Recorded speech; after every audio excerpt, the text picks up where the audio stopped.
आज ध्यान की बात बतलाई जाती है, सबको ये मत हो कि भगवान को ध्यान लगना चाहिए। तो इस विषय के वहां ध्यान करने वाले भाइयों के लिए श्रद्धा और विश्वास प्रधान है। ये विश्वास हो जाए, निश्चय हो जाए कि आज हमारा ध्यान निश्चय लगेगा, तो वो निश्चय की यह सामर्थ है कि वो ध्यान लगे से कोई भी मनुष्य अपने मन में धारणा कर लेता है, निश्चय कर लेता है, विश्वास कर लेता है, तो उसको असर अवश्य आता है। तो माता बहनों को, भाइयों को ये निश्चय अपने करना चाहिए कि परमात्मा की कृपा से परमात्मा को ध्यान आज अपनी जरूर लगे। तो भगवान के सगुण साकार के स्वरूप को बड़ी जागो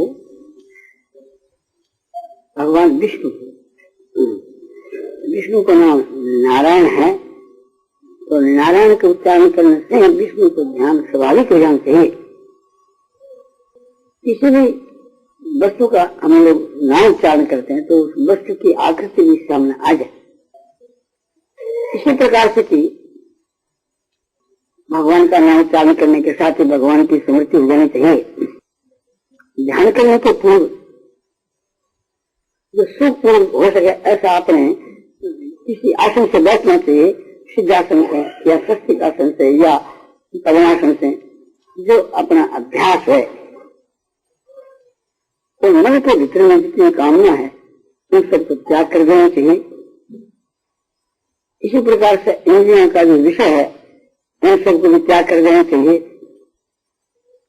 फिर मन को जो विषय संकल्प विकल्प है उसको भी त्याग कर देना चाहिए। अपने आप को भी भूल जाए और केवल परमात्मा को ज्ञान रहे, वो ध्यान कुछ कोटि को है। प्रेम होने से तो ध्यान अपने आप ही होता है। जिसमें प्रेम होता है उसका तो ध्यान स्वतः हो जाता है। तो भगवान के वहां जिस भाई का प्रेम है उसके लिए तो कोई कठिन बात है नहीं, किंतु भगवान में प्रेम नहीं है तो वो अनाधिकारी होते हैं, भगवान को दयालु मानने पर अधिकारी हो जाए। प्रभु हमारे साधु को देखते हुए आपका जो ध्यान है, आपका जो ज्ञान है, ये तो संभव नहीं है, किंतु आपकी दया की तरफ देखते हुए आपका जो स्त्रीद जो भाव है उसको देखते हुए हम उसके पात्र हैं। अपात्र होते हैं पात्र। आपका जो वृद्ध आपका भाव है कि जन है गुण पर देख करने काबू और दीन बंधुवती मृदुल स्वभाव। आप अपने दासों के दोष की तरफ नहीं देखते हैं। आपका स्वभाव बहुत ही कोमल है। आप दीनों के बंधु हैं और मैं सुदीन। आप पतित पावन हैं, पापियों का जो आप उद्धार करते हैं, इसलिए आपका नाम पतित पावन है। इस उम्मीद के ऊपर, इस सिद्धांत के अनुसार हम जो सो आशा करते हैं कि हम अधिकारी हैं। अनधिकारी नहीं, यदि एक प्रकार से पात्र होता है, एक अपात्र होता है। तो पात्र को तो होता है, किंतु अपात्र को भी आपकी कृपा के प्रभाव से हो जाता है। यहाँ तक अपात्र भी कुपात्र को भी एक प्रकार से आपकी कृपा से हो जाता है। तो प्रभु हम पात्र अपात्र क्या, आप समझो कि कुपात्र हैं, और लड़का कुपात्र में होता है तो माता पिता दयालु होते हैं, उसका त्याग नहीं करते। साक्षात आपका जो दर्शन है, जो आपकी कृपा से जो पात्र नहीं है उसको भी आपके दर्शन हो जाते हैं। सिर्फ ध्यान होना तो मामूली बात है। ध्यान तो जिसमें तो प्रयत्न भी काम कर सकता है। आपके साक्षात प्रगट होने में तो मनुष्य बिल्कुल प्रथमत है, किंतु ध्यान करने के वहां तो थोड़ा स्वतंत्र भी है। ऐसी परिस्थिति में ध्यान तो होना चाहिए। आपसे कोई हमें ऐसी अनुचित बात नहीं है कहीं। आपका जो ध्यान है वो भी प्रत्यक्ष यहाँ होना चाहिए। जैसे हम किसी को आंख से देखते हैं, इस प्रकार से मन रूपी नेत्रों से, बुद्धि रूपी नेत्रों से आपको देखना चाहते हैं। मन बुद्धि जो है ये एक विपरीत इंद्रिय है, इस वास्ते इसको अंतर करना है। बुद्धि का भाव है कि बुद्धि से हम प्रत्यक्ष नाप एकदम निश्चय करने वाली जो बुद्धि है उससे हम प्रत्यक्ष आपको देखो और मन से देखें और देख करके आपके स्वरूप को देखते हैं। ऐसा जो आपका ध्यान है ये हमारे लिए आपकी प्राप्ति है। आपकी प्राप्ति भले न हो तो प्रत्यक्ष की माफक आपका ध्यान हो जाए तो हमारे लिए बहुत है। तो ध्यान के लिए भगवान ने बताया कि पवित्र और एकांत स्थान के बीच के वहां आश्रित से बैठना चाहिए। तो जहाँ भगवान की वार्तालाप होती है वो स्थान तो पवित्र है। तो मान लो कि हम लोग जो जहाँ बैठे हैं वो पवित्र स्थान है और ध्यान करने वालों के साथ जहाँ दूसरा आदमी एकांत है, ऐसे स्थान के बीच के नाम कहीं काय काया जो शरीर है और क्रिया जो गड़ा है और मस्तक है, ये एक सूत्र चाहिए। मेरुदंड के नाम मेरुदंड से एकदम सीधा इस तरह से सारा शरीर अपने सजा रहना चाहिए। और वहां को बताया कि नासिक आपको देखता रहे और किसी दिशा को नहीं देखे, किंतु अपने इस ध्यान के वहां कहीं देखने की आवश्यकता नहीं है। तुम्हें बंद कर करके और शरीर संसार को बुला करके और इस आशा पर है कि भगवान का ध्यान अपने आप ही हो। और शांत आत्मा विक्त ब्रह्मचारी बढ़ते से मन संयम तो युक्त आशित मत पड़े। भगवान गीता अध्याय 6 से लोग 14 में कहते हैं कि आश्रम पर बैठकर किस प्रकार से अभ्यास करना चाहिए के लिए प्रशांत आत्मा कैसा लोग कुछ प्रशांत आत्मा अच्छी प्रकार से जिसकी आत्मा शांत है उसको प्रशांत आत्मा कहते हैं। और जिसके अंतःकरण में विक्षेप का अभाव है, कोई संकल्प विकल्प नहीं, उसको कहते हैं प्रशांत आत्मा। और व्यक्त भी माने भय है तो यहाँ अपने कोई विकल्प भी नहीं है और भय को अभाव है। भय किसको? यहाँ परमात्मा शब्द के वहां निराकार रूप से विराजमान हो रहे हैं, वे साकार रूप से प्रकट होते हैं। यहाँ भय की बात ही क्या है? ब्रह्मचारी वर्तित्व है। ब्रह्मचारी का जो व्रत है ब्रह्म में विचरण करना ब्रह्मचारी का व्रत है। तो ब्रह्म के स्वरूप का मनन करना, अपने उस परमात्मा का, अपने इष्ट देव भगवान विष्णु का मनन करना, ये ब्रह्मचर्य व्रत में स्थित होना है। मन संयम, मन को सब ओर से अपने संयम करना, मैंने अपने काबू में करना, संसार से हटा करके अपने काबू में रखना। फिर भगवान कहते मचित लेने मन को जिन्होंने लगा लिया है वो मचित है। प्रशांत आत्मा ब्रह्मचारी बढ़ते से रहे और मन संयम में मत चित्त, मन जिसका कंट्रोल में, मन में जिसका चित्त है वो मचित है, अयुक्त है, उसी के मन से जुड़ा हुआ है और मत पर आशित और फिर मेरी शरण रहे, मेरी शरण होकर के बैठ। ये भगवान ने बताया। तो प्रश्न जो है ध्यान के पूर्व भगवान का आह्वान करना चाहिए। जिसका आह्वान किया जाता है उसे को उसके नाम से पुकारा जाता है। किसी को बुलाते हैं तो उसका नाम उच्चारण करके पुकारते हैं तो आ जाता है। तो भगवान का नाम नारायण है, इसलिए नारायण नाम से उनको पुकारना है, उसके नाम का कीर्तन करना है, उसका आह्वान करना है। नारायण नारायण नारायण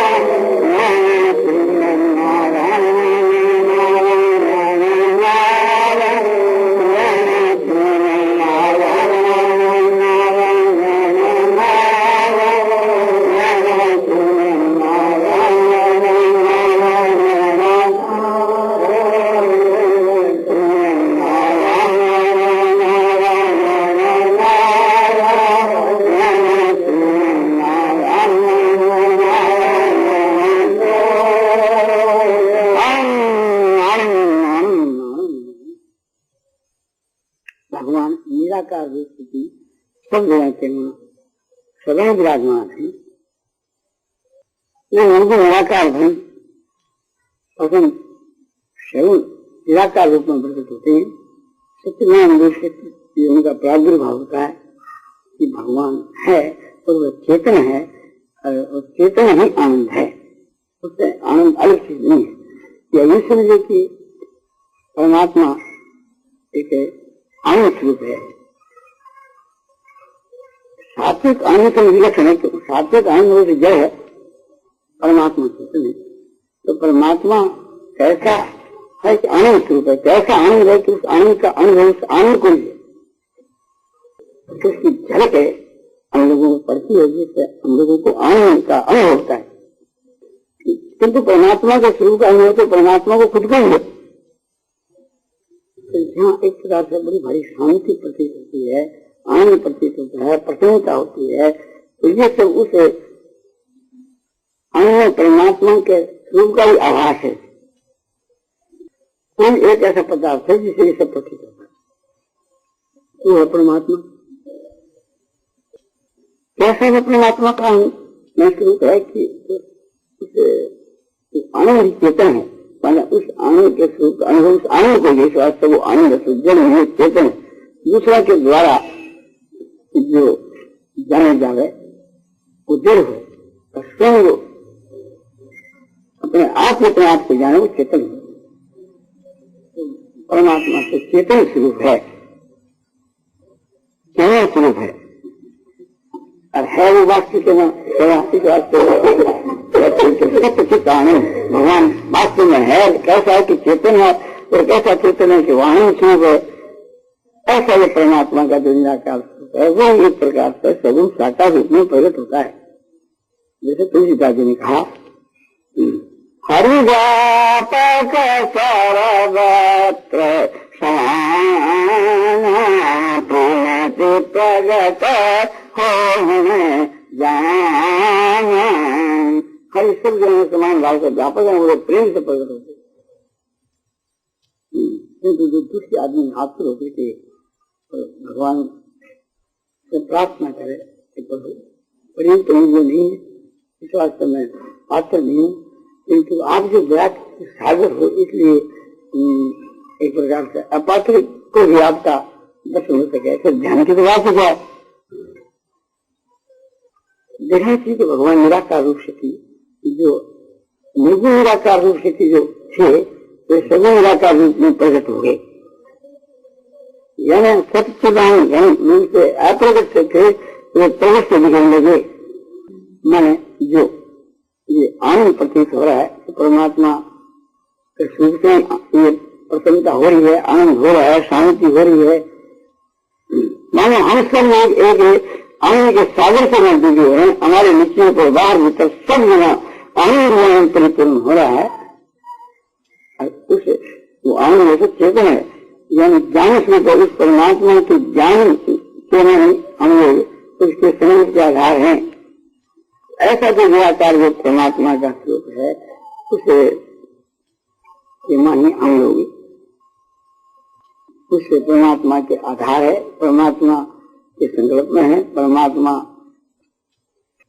सभी जन के मस्तंग भाव से निराकार रूप से विराजमान है। ये जो प्रसन्नता है, शांति है, ये जो ज्ञान की बाहुलता है वो परमात्मा से सब है। हमारे मन में, बुद्धि में, इंद्रियों के माँ, रोम रोम के माँ, सब जगह के माँ जो बाहर आनंद प्रतीत होता है, मानो हमारे नीचे ऊपर बाहर भीतर सब आनंद परिपूर्ण है। जो भूत सब भूताना मोहित है, वो विज्ञान परमात्मा संपूर्ण भूत प्राणी के बाहर और भीतर स्थित है। और वह परमात्मा सत्यान परमात्मा चाहते भूत भी परमात्मा ही है, यानी सब भूत प्राणी परमात्मा से परिपूर्ण है। ये सब परमात्मा सही स्वरूप है। देखो कैसी प्रसन्नता है, कैसी शांति हो रही है, कैसे आनंद हो रही है, कैसे ज्ञान की बाहुलता है, मन बुद्धि इंद्रियों के वहाँ ज्ञान की जो बाहुलता है, चेतनता है, ये भगवान जो चेतन स्वरूप है उससे ये सब है। और भगवान चेतन है, इसका ये है कोई अलग चीज, चेतन अलग चीज, चेतन की कहानी के यही है शब्द का उच्चारण है और ऐसे कोई प्रकट चीज नहीं है। और वो चेतन है, वो एक आनंद है। आनंद और चेतन दो नहीं है। परमात्मा को स्वरूप कैसे है, ये आनंद में वो स्वरूप है, और वो जड़ नहीं है, चेतन है, और वो है वास्तु के जिसको कारण नहीं कैसे।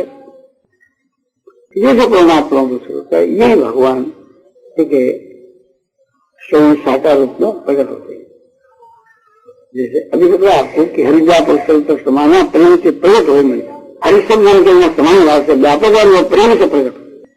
भक्त कहता है एक बात मैं सोचूं तो ही कारण कवन विसारो फिर आत्मा से एक बात पूछता हूँ, आप किस कारण से मुझको बुला दिया।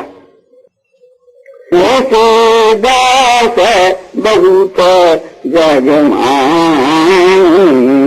तो से नाथ जगत तो संसार में आप तो बहुत है, किंतु आपका जैसा तो आप मेरे लिए तो आप एक।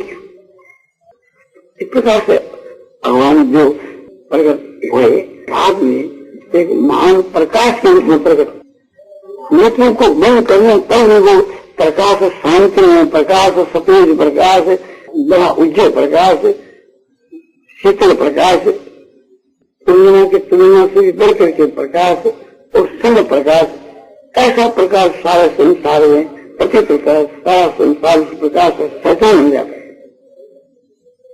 फिर उसी प्रकाश का एक पुंज, जैसे एक चंद्रमा वो मंडल है, अरे एक दिन की चांदनी है, तो चांदनी की जो तो सारे ब्रह्मांड वालों को प्रकाश, और चंद्रमा के मंडल की जीवों को सूरज, चंद्रमा को मिले तो गौ है, और भगवान को सूर्य वैसे है।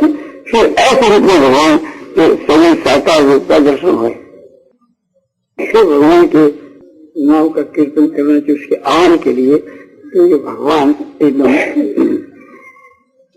प्रकट होने वाले हैं, महान प्रकाश के रूप में प्रकट होकर के और अपने विग्रह के रूप में समय साकार रूप के नारायण नारायण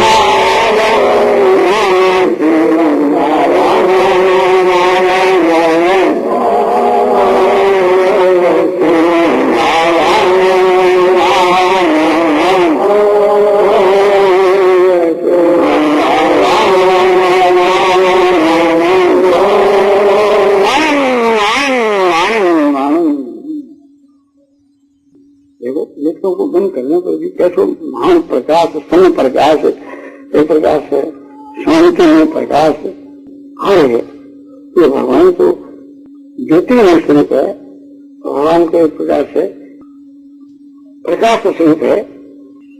जो भगवान को जो स्वरूप है एक प्रकाश है,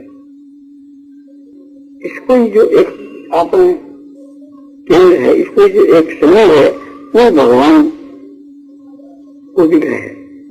तो भगवान आकाश के नीचे में अपने प्रकट होने वाली ये समझना चाहिए कि आज हमारे को प्रत्यक्ष ना सके, मन से भगवान देखेंगे, आंखों से नहीं, मन से वो भगवान के स्वरूप का ध्यान है। फिर हम उसको छोड़ कैसे सकते हैं? उसमें इतना रस मिलता है, इतना आनंद मिलता है, इतना उससे प्रेम मिलता है, उसे उसको बुला कर सकते हैं, उसके बिना जी नहीं कर सकते। उसके पूर्ण भी देखो कैसी प्रसन्नता है, कैसी शांति है, कैसो आनंद है, ये तो प्रत्यक्ष है। ऐसी शांति संसार के किसी पदार्थ में नहीं है। जब इस प्रकार की प्रसन्नता बढ़ती है तो शरीर में रोमांच होने लग जाते हैं। आंखों को ना उच्चारण करने से हमारे रोमांच होते हैं और हृदय प्रफुल्लित हो जाता है।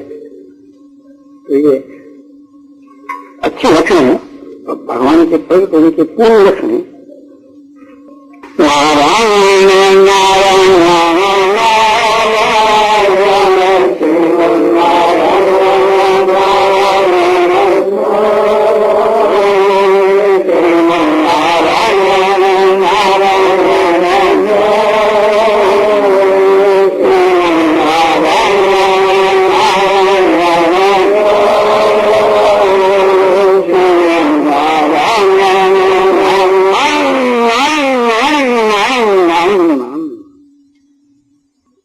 हैं कि नाम से आनंद के सागर में डूबे हैं और शाम करने के साथ रोमांच हो, कैसी प्रसन्नता है, कैसे रोमांच हो रहे हैं, ये सब भगवान की कृपा है।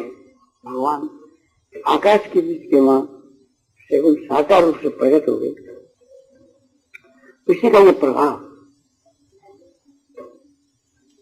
अमेरिका के थोड़ी दूर के ऊपर आकाश की मां मानो कोई 4 हाथ हुए, इतने दूर के ऊपर भगवान आकाश के बीच की मां ठहरे हुए हैं।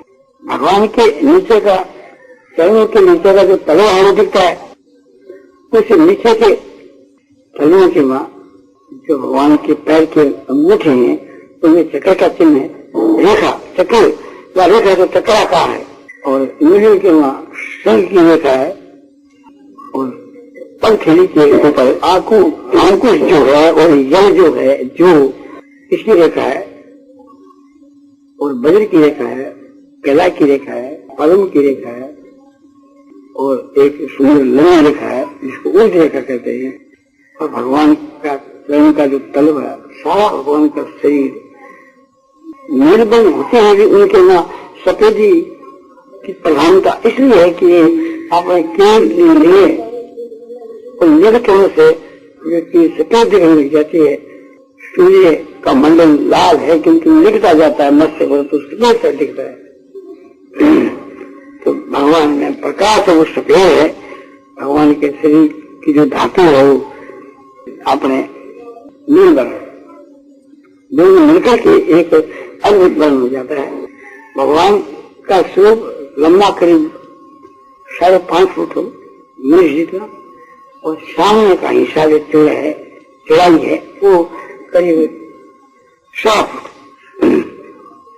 ऐसा भगवान का आकृष, भगवान के जो तन है उसका तले का भाग है, उनका तलवा, उसमें गुलाबी रंग की भी झलक है। इन स्थानों के वहां भगवान के रोम नहीं है, चाइयों की गली में, हाथों के मां ललाट के ऊपर, होठों के ऊपर, गाल के ऊपर, जैसे हम लोगों के रोम नहीं होते हैं ना, ऐसे भगवान के यहाँ कोई रोम नहीं है। तो ये स्थान जो है हाथ की थली, पग की थली और गाल, इनके वहां थोड़ी गुलाबी रंग की झलक है। सारा जो शरीर है, सारा जो बदन है वो निर्बल का होते हुए उसे महान प्रकाश की जरूरत है। वो प्रकाश की जरूरत तो सारे शरीर की इसके है। अब भगवान ऊपर से नीचे तो आ गए हैं हम लोगों की शरण, किंतु उनके पैर पृथ्वी पर नहीं टिके हुए, पृथ्वी से एक बिता ऊंचा है। पृथ्वी से देवताओं के पैर भी नहीं टिकते तो भगवान के कैसे टिके? लोगों के शरण खड़े हम भगवान के चरणों को देख रहे हैं कि भगवान के चरण बहुत ही सुंदर है, चमकीले है, चिकने है और छुए से सुने छोड़ते हैं, और भगवान की अंगुलियां भी सुशोभित हो रही है। अंगुलियों के पैरों के ऊपर जो नाखून है उनकी अलग ही होती है, जो कोई अपने सोने में तंग नहीं हो। और जैसे भगवान के चरण है ऐसे दोनों पिंडी, दोनों गोले, दोनों गुनाएं हैं। तो भगवान पीताम्बर पड़े हैं, वो बस बहुत ही घिना है, उससे तो भीतर से सारा भगवान का जो बदन है वो चमचम चमक रहा है। भगवान के किसी भी अंग को स्पर्श करने से शरीर में आनंद की लहर उठती है। पीताम्बर भगवान जो पहने हुए हैं वो घिना है, उसके भीतर से भगवान का स्वरूप दिख रहा है। भगवान तागड़ी पड़े हुए हैं, रत्नों की तागड़ी, और भगवान की नाभि गोल आकार है, कुछ खूब गहरी है, गंभीर है, और उसके ऊपर 3 रेखा माने जैसे सौ पड़ जाती है पेट के ऊपर, तो उंगली के ऊपर वह 3 जो सौ पड़ी हुई है तो रेखा, उसको त्रिवेणी कहते हैं। भगवान के 4 भुजा है, वे चारों भुजा खूब लंबी, गोड़ों से भी लंबी, गोड़ों तक के प्रकार से लटक रही है, ऐसे 4 भुजा है। 4 में 2 तो नीचे को पसली हुई है, 2 ऊपर को उठी हुई। चारों हाथों की माँ भगवान अंगूठी पड़ी हुई